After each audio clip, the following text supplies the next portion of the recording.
नमस्कार मित्रांनो. आता तुला जपणार आहे या मध्ये आज काय घडणार आहे हे ऐकून तुमच्या पायाखालची जमीन सरकेल.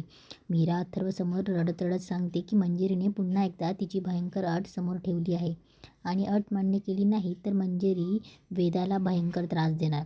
तिकडे मंजिरीचा राक्षसी शक्ती सुरूच असते. शिवनाथ वेदाला वाजवण्यासाठी पूर्ण ताकदीने मंत्रोच्चार करतोय, पण मंजिरी हसत हसत आव्हान देते, तुझी बंधने माझी शक्ती भेदू शकणार नाहीत. आणि शिवनाथचे मंत्र वेदावर काहीच काम करत नाही. आता पुढे काय घडणार? वेदा तो फेकलेला सुरा उचलणार का? मीरा वेदाला या संकटातून कशी वाचवणार?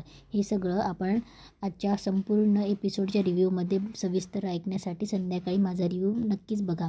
असेच पुढचे सगळे एपिसोड सर्वात आधी ऐकण्यासाठी आपल्या चॅनलला आत्ताच नक्की सबस्क्राईब करा. चला तर मग भेटूया संध्याकाळी और रात्री.